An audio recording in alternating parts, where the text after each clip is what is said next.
I've got one word for everything that's going on. China, China, China. I have to have my China. China, China, because China, China, China, China, China. China. That's all that's going on. You heard it in the last week. I don't know what's going on. I don't know what's going on with the last week, but we're still hearing it over and over again. We're hearing this. This. Always. Okay? I get it. Tariffs. Let's start basic. Tariffs. I get it. The whole world gets it. The EU gets it. China gets it. The US gets it. Everybody gets it. Okay? So, we get it. Tariffs. But what's most funnier that what we heard today, especially the BBC that got interrupts in the last days when their king held a speech in Italy.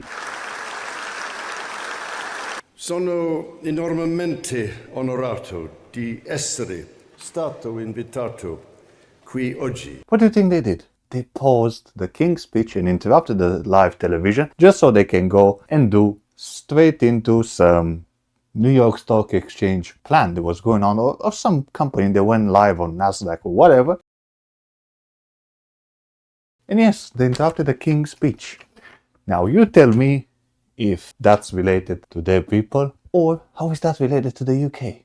Your king is having a speech and you interrupt him because you are obsessed with China, Trump, and the US. Now, Rachel Zanes, or whoever the UK's councillor is, it's speculating that these tariffs and all these issues that are impact the UK, she talks about tariffs and debt duty and all these stupid pension things that now people won't be able not even to have a pension fund, not to retire, because they won't have money. So you can't even die now because the inheritance tax is so expensive that if you die and you want to give somebody your money, which is your family or your nephews or whatnot, it's going to cost them more for inheritance tax rather than the stupid tariffs, because apparently Trump is, no, it's not Trump, it's the pension system that's messed up, mate. That's simple as. Also, speaking about pension fraud and interruption, again, the BBC cancelled the live air show because Trump was imposing more tariffs on China, while the Keir Starmer Prime Minister was giving a more important speech into Congress regarding their people in the UK, which are affected by benefits or other stuff that, whatever. It was more important to the general public. However, they were so imposed into that they cut him again.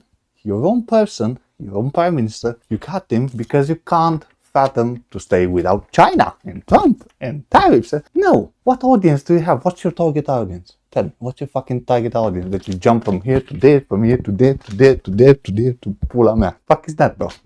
No. Knock it off. Now, after people have been retaliating or not against Trump, Trump felt a bit of, what would you call it? Felt a bit off. He felt a bit off and he decided to pause for 90 days the tariffs. Before he did that, he took live to Twitter or X or whatever you call it, and he made this statement. 2 seconds later. We begin with breaking news. US stocks have surged on Wall Street after Donald Trump announced a 90-day pause on tariffs for non-retaliating countries, effective immediately. He made this statement, but some people also speculate because of the bond market and America's trust funds and all of that were going to shit because of the American debt, which is fuck knows how many trillions. He decided to pause it, but before making this announcement, all this started to pile up. So, he made this lovely announcement, and then a bunch of billionaires all of a sudden went, lol, at the expense of 99% of people. Like you and me, no, I'm not talking about. This explains why 99% of the people, doesn't even make me wonder now why, I mean, it gives you something to think, no? Why he said that, then all these other people pumped the stock market and the whole prices were to 15%. Now, I'm not here to give you financial advice. I don't know. I just find that very weird. But who knows? Who am I? Let's make America grift again. And remember, because I have one word for you after all that's going on. China. China. Chinese, we number one.